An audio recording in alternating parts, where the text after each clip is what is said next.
Olá, pessoal. O meu nome é Vânia e eu vou dar aula para vocês de dissertação. Por que dissertação? Porque quando a banca coloca no edital do seu concurso, ela às vezes põe apenas: o candidato deverá produzir uma redação. Às vezes, a banca até esclarece: o candidato deverá produzir um texto dissertativo. De qualquer forma, o que você precisa entender? Que colocando a banca lá no edital, produzir uma redação ou produzir uma dissertação, de qualquer maneira, você terá que produzir uma dissertação de caráter argumentativo. Por que a professora está te explicando isso? Ora, muito simples. É porque normalmente as redações que são cobradas nos concursos são dissertações argumentativas e eu vou explicar a você exatamente o que é isso. Nós temos 3 modalidades de texto que são básicas. O texto narrativo, no qual nós contamos histórias ou relatamos fatos. O texto descritivo, no qual nós pintamos retratos por meio da caracterização, do detalhamento de coisas, de pessoas, de objetos, de situações. E temos o texto dissertativo, que é a modalidade cobrada de você na prova de redação. E o que é esse texto dissertativo? A dissertação pressupõe a discussão de ideias, a apresentação de ideias. Então, começa por aí. O texto que você vai produzir é um texto no qual você vai discutir ideias. Professora, o que significa dissertativo argumentativo? Argumentar é defender o seu próprio ponto de vista sobre alguma coisa e tentar convencer o seu interlocutor de que você detém a razão. E é exatamente isso que eu vou te explicar aqui agora de maneira detalhada. Eu vou te ensinar a produzir um texto dissertativo argumentativo agora.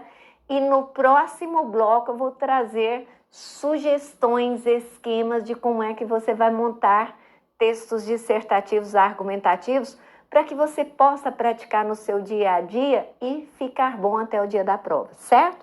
Então, vamos começar a desvendar os segredos do texto.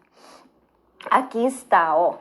A professora já se antecipou às perguntas que você faria a ela e já vai te respondendo. Veja bem, professora, como é que o comando normalmente se apresenta na hora da prova?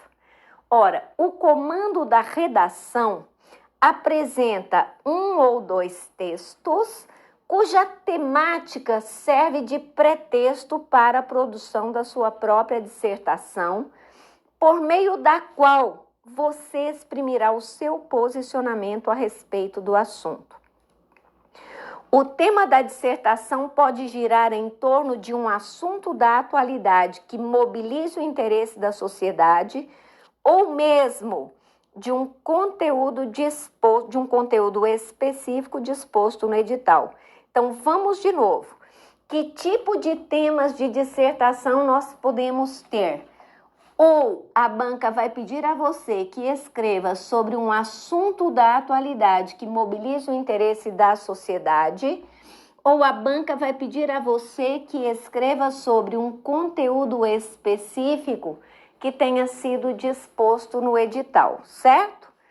Muito bem. Professora, que tipo de texto me cabe elaborar? Ora, você vai elaborar um texto dissertativo argumentativo. E o que esse texto dissertativo argumentativo significa? Você deverá expor o seu ponto de vista sobre o tema apresentado pela banca examinadora, a sua própria opinião e procurar embasá-lo por meio dos argumentos. O que são os argumentos? Ideias de menor valor. Professora, ideias de menor valor? Sim, de menor valor do que o seu ponto de vista. Mas são ideias importantes porque vão ser usadas para quê? Para embasar para fundamentar esse seu posicionamento, essa sua opinião, certo? Esses argumentos devem ser originais e bem consubstanciados, estar bastante reforçados por informações que sejam passíveis de constatação pelo examinador, caso ele resolva checar a veracidade das informações que você esteja fornecendo. Aí, olha só que interessante. Quais são as características básicas do texto argumentativo? A professora colocou aí para você, ó. É um texto de caráter persuasivo que pressupõe uma tentativa de convencimento do leitor e a sua consequente adesão ao ponto de vista expresso. Aqui eu vou pedir ao Max que jogue a câmera em mim, porque muitas vezes os meus alunos se preocupam. O que eu te disse sobre o texto argumentativo? É aquele em que você defende o seu ponto de vista e tenta convencer o leitor. Quem é o leitor? O examinador.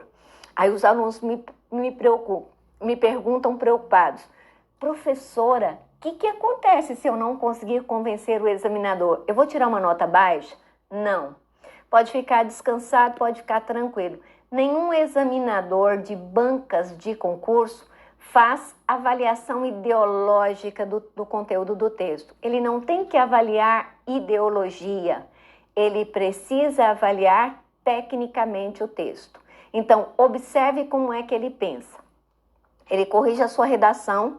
Imaginemos que ele não concorde com a opinião que você tenha defendido nele, na redação. Então, ele pensa: bom, eu não concordo com este candidato, não concordo com a tese que ele apresenta, mas eu reconheço que esse candidato sabe muito bem do que fala, ele utiliza argumentos que são fortes, que são consistentes, e ele, por isso, merece uma nota excelente. Então, é dessa forma que ele tem que pensar. Ele não precisa concordar com a sua opinião, mas ele precisa, sim, respeitar os argumentos que você utiliza na defesa dessa sua opinião, ok? Vamos, então, voltar para o nosso material. Aí está, ó. Nesta modalidade, é apresentado ao candidato um tema amplo sobre o qual ele deve manifestar o seu ponto de vista, ou seja, a sua tese, e procurar comprová-lo por meio de argumentos que ele mesmo deverá escolher e organizar logicamente. Precisa obedecer à estrutura padrão de uma dissertação, que tem um parágrafo de introdução, parágrafos intermediários de desenvolvimento, que é a parte mais importante da dissertação, e um pequeno parágrafo de conclusão, que é a parte menos importante da dissertação. É necessário que os parágrafos da argumentação tenham um tamanho uniforme, para evidenciar que foi dada a mesma atenção a todos os argumentos adotados. Agora eu vou pedir ao Max que jogue de novo esta aqui, Max, por favor. Olha só, minha gente, por que eu estou dizendo a vocês que os parágrafos têm de ter uma uniformidade de tamanho? Simplesmente porque você tem de usar esses parágrafos de argumentação para convencer o examinador. Então, pense o seguinte: o examinador, quando avalia o seu texto, a primeira avaliação que ele faz é visual. Ele pega o seu texto, vamos imaginar que você tenha colocado um parágrafo de apenas 3 linhas e um de 10. Qual é a primeira impressão que ele tem desse texto? Ele pensa assim: dominava bem um assunto e do outro não sabia quase nada. Só que você não deve demonstrar essa fraqueza toda para o examinador. Ainda que você não domine todos da mesma forma, se você colocar os parágrafos com tamanhos uniformes, ele olha para o seu texto e pensa: este candidato deu a devida atenção a todos os argumentos. Isso significa que todos eles são importantes e, portanto, devem estar bem fundamentados. Tá vendo? Então, vamos voltar agora para o nosso material. O que a professora colocou aqui? É aconselhável o uso de conectores gramaticais para estabelecer vínculos lógicos entre os parágrafos e definir a linha de raciocínio adotada pelo candidato. De novo, professora precisa falar com você. Olha só, por que eu te aconselho a usar conectores entre os parágrafos? Porque eu te disse que argumentar é você defender a sua opinião e tentar convencer o examinador dessa sua opinião. Você precisa tentar convencê-lo por meio dos argumentos. Se você usa conectores gramaticais para ligar esses argumentos, você já deixa claríssimo para o examinador qual foi a linha de raciocínio que você adotou na defesa do seu ponto de vista. Por exemplo, abre um argumento, coloca a ideia. Quando você for abrir o segundo argumento, você já põe assim, em consequência disso, consequentemente, o que o examinador já percebe naturalmente? Que você usou uma argumentação por meio da relação de causa e consequência. No bloco para frente eu vou te ensinar a fazer isso, então não se preocupe. Estou apenas te mostrando, se você põe em consequência disso, consequentemente, você já mostra para ele claramente que a linha de raciocínio adotada foi a do estabelecimento das causas e das consequências para o fato que você apresenta a ele, certo? Vamos imaginar que você apresente um argumento, depois outro argumento, depois outro argumento. Então, pôs o primeiro, o segundo você escreve assim, mais. No terceiro, você já põe ademais ou além do mais. Quando ele lê o seu texto, imediatamente ele já sabe. Esse candidato enumerou razões para dar sustentação ao ponto de vista dele. Da mesma forma, se você for trabalhar com uma antítese, ou seja, opor ideias, você coloca as ideias positivas ou negativas no primeiro parágrafo de argumentação e quando você for abrir o seu segundo parágrafo de argumentação, você vai usar um conector de adversidade. Todavia, contudo, entretanto, e você já deixa essa linha de raciocínio clara para o examinador, ok? Então, é dessa forma que você vai agir. Vamos aqui para o nosso materialzinho de novo. Olha o que você iria me perguntar. Professora, como é que se estrutura a dissertação argumentativa? Professora te diz que ela tem que seguir a estrutura padrão de introdução, desenvolvimento e conclusão. Então, vamos lá. Introdução é o parágrafo de abertura responsável pela apresentação do assunto. Então, faça uma declaração qualquer que sirva para situar o leitor no assunto sobre o qual você vai escrever e apresente o seu ponto de vista, a sua tese sobre esse assunto. Deixa eu apagar e colocar aqui, porque eu ainda vou falar sobre isso com você. Olha aí a observação que eu coloquei. Deve-se fazer uma escolha prévia das ideias, ou seja, dos argumentos que fundamentarão a tese e dividi-las em parágrafos. Você pode até relacioná-las de forma bastante sucinta na introdução. Agora, isso aqui não é necessário. Olha o que é obrigatório que você coloque na introdução. A declaração que vai situar o leitor no assunto e o ponto de vista que você irá defender. Isso aqui é obrigatório. Em relação aos argumentos de maneira sucinta, eu coloquei aqui você pode. Não é obrigatório que faça, certo? Aí o desenvolvimento do seu texto é a parte fundamental da dissertação, é para ela que vai a quase totalidade da nota, inclusive. É a parte fundamental da dissertação em que você vai desenvolver o raciocínio por meio de argumentos convincentes para consubstanciar, para sustentar, para defender o ponto de vista inicial. Olha a observação que a professora colocou para você. Do desenvolvimento depende a profundidade da abordagem das ideias e a coerência do texto. Para uma redação de 30 linhas, 2 ou 3 argumentos fortes e decisivos serão suficientes e você deve abrir um parágrafo para cada argumento. A professora vai pedir de novo aqui esta câmera para ela poder te explicar isso. Olha só. A maioria das bancas diz que a gente deve produzir um máximo de 30 linhas até 30 linhas. Então, pensemos juntos.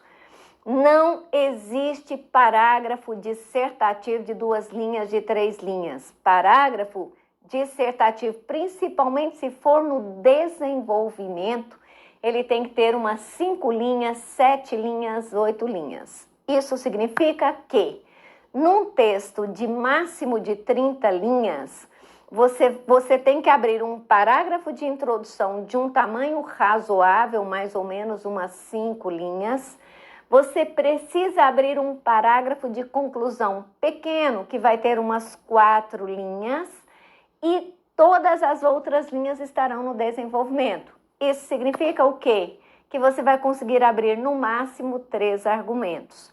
Pense o seguinte, parágrafo é o ordenador da lógica do seu texto. Então, para cada parágrafo que você abrir, o examinador saberá que você estará tratando de uma ideia. E o conselho que eu te dou é, de 2 a 3 parágrafos de desenvolvimento serão suficientes. Por que de 2 a 3?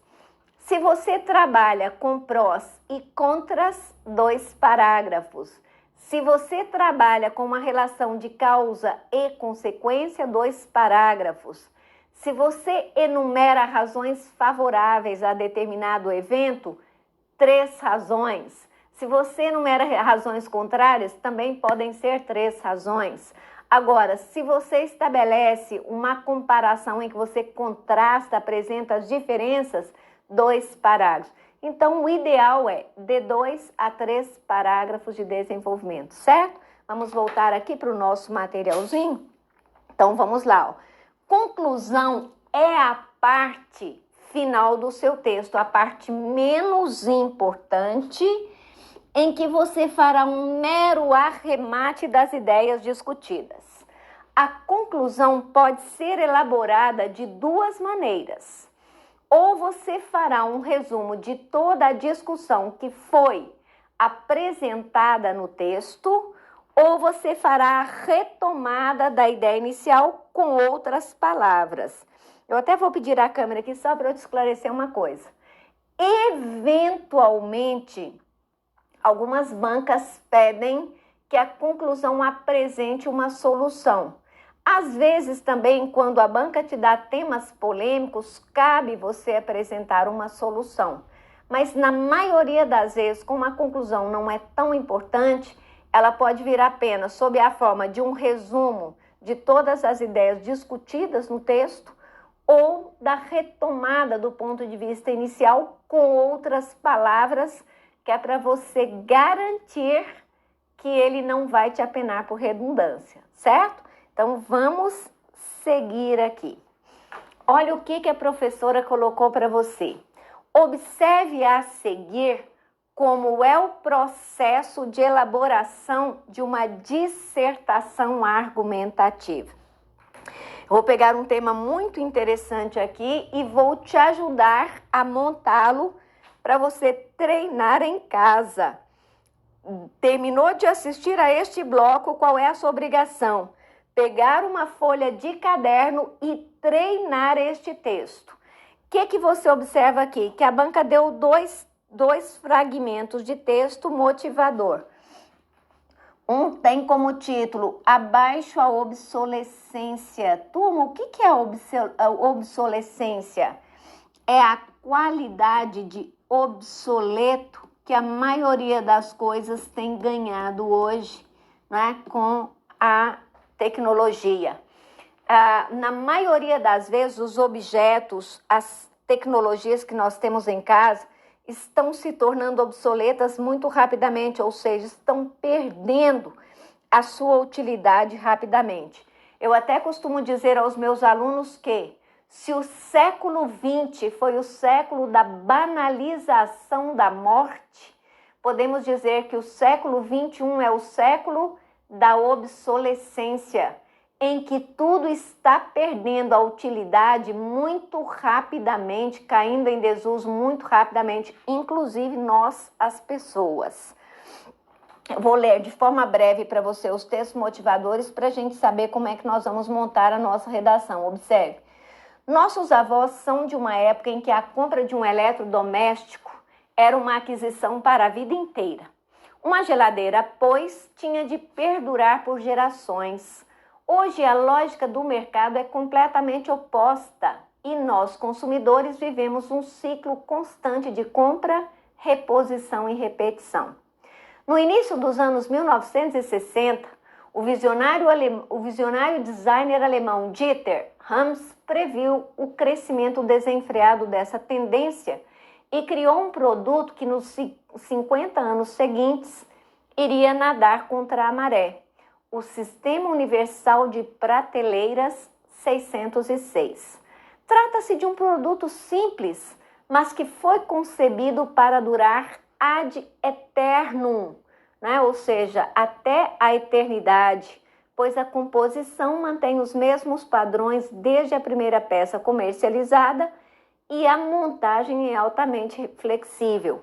Observe que esse texto foi retirado da revista Vida Simples. Olha o próximo, extraído do jornal o Globo. O iPad estreou ontem com sucesso nas lojas físicas e virtuais do Brasil. As filas que se formaram ainda na quinta-feira já indicavam interesse pelo tablet. O economista Salmo Valentim já tem um iPad, mas não resistiu à novidade. Levou para casa um modelo mais caro e completo, com 64 GB, Wi-Fi e 3G. Observe que esse texto foi escrito em 2011, por isso que essa tecnologia aí que já está obsoleta, naquela época era novidade. Então, olha o que a banca pôs. Com base nos textos acima e em seus próprios conhecimentos, escreva um texto dissertativo argumentativo, expondo sua opinião e suas ideias sobre. Minha gente, olha sobre o que ele quer que vocês escrevam. A sociedade de consumo. O que significa a sociedade de consumo? O consumismo exacerbado. E como esse conceito afeta os consumidores, a indústria e o comércio e o setor de serviços. Note que ele menciona inclusive as oficinas de conserto. E aí ele diz, aponte vantagens e desvantagens relacionadas a um ou mais desses grupos. Eu vou pedir ao Max que jogue a câmera em mim para eu poder te explicar isso aqui. Observe que a forma como o esquema que eu vou te apresentar aqui é apenas uma das formas de produzir o texto. É apenas a sugestão que eu estou te dando. O que eu optei por fazer? Você viu que eu fui marcando. De que forma o consumismo afeta os consumidores? De que forma o consumismo afeta a indústria e o comércio? De que forma o consumismo afeta o setor de serviços? Você vai observar que no esquema que eu te propus, quando eu falo dos consumidores, eu te sugiro a falar de aspectos negativos e positivos, né, de vantagens e desvantagens e desvantagens para a indústria e comércio, vantagens e desvantagens para o setor de serviços. Agora, talvez você me pergunte, professora, se eu quisesse, eu poderia escrever este meu texto falando, abrindo um parágrafo, para as desvantagens, e aí eu falaria consumidores, indústria e comércio, setor de serviços, e as desvantagens, consumidores, indústria e comércio, setor de serviços. Poderia sim, neste caso você teria 2 parágrafos enormes, mas eu optei por estabelecer para você um esquema em que você trabalhe vantagens e desvantagens para consumidores, vantagens e desvantagens para a indústria e comércio, vantagens e desvantagens para o setor de serviços, 3 parágrafos de desenvolvimento. Vamos ver então como é que ficou? Então vamos lá. Agora vejam uma possibilidade, a professora te disse, existem outras. Olha a introdução. Situe o leitor no assunto e apresente o ponto de vista a ser fundamentado. Olha o conselho que eu estou te dando. Esclareça como e por que a globalização modificou e continua afetando nossos hábitos de consumo e ainda apresente o seu ponto de vista sobre o consumismo exacerbado que caracteriza o modo de vida contemporâneo. Você vai gastar mais ou menos umas 5, 6 linhas para fazer isso. Abra o primeiro parágrafo de desenvolvimento e você vai realçar as vantagens, ou seja, os aspectos positivos e ou as desvantagens, aspectos negativos para os consumidores. Aí está, ó. Destaque e detalhe os aspectos negativos e os positivos do consumismo para os consumidores de modo geral. Explique quais aspectos são mais visíveis no caso específico da população mais jovem, que é a de menor poder aquisitivo. Aqui é preciso que você demonstre senso crítico, né? E que mostre para ele o que aconteceu com a população mais jovem em relação ao consumismo. Os jovens são os que aderem mais facilmente às novidades e isso gera o quê? Endividamento. Essa é uma desvantagem, é um aspecto negativo. Endividamento. Agora, segundo parágrafo de desenvolvimento, você vai falar dos aspectos positivos, vantagens, aspectos negativos, desvantagens para a indústria e o comércio. Por exemplo, o que você tem aqui, ó? Um aspecto positivo seria a questão de eles venderem mais, já que as pessoas estão mais seduzidas pelas novidades e acabam comprando mais. Qual é o aspecto negativo?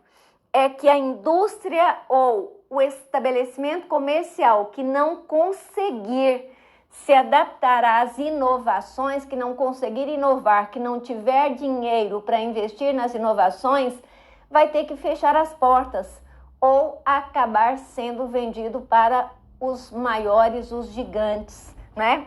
É por isso que nós temos o CAD para regular essas relações. Pois muito bem, e sempre mostrando ponto de vista crítico. Olha o nosso terceiro parágrafo de desenvolvimento, em que você vai observar se existem aspectos positivos, vantagens, e quais os aspectos negativos, né, as desvantagens para o setor de serviços, principalmente as oficinas de conserto. Eu, particularmente, não estou conseguindo vislumbrar um aspecto positivo, uma vantagem para o setor de serviços, no caso das oficinas de conserto. Mas o que eu te sugiro aqui, ó? Explique qual a saída encontrada pelas oficinas de conserto nos dias de hoje. O que você percebe? É que elas estão deixando de consertar porque as pessoas preferem trocar logo o que estragou por um novo.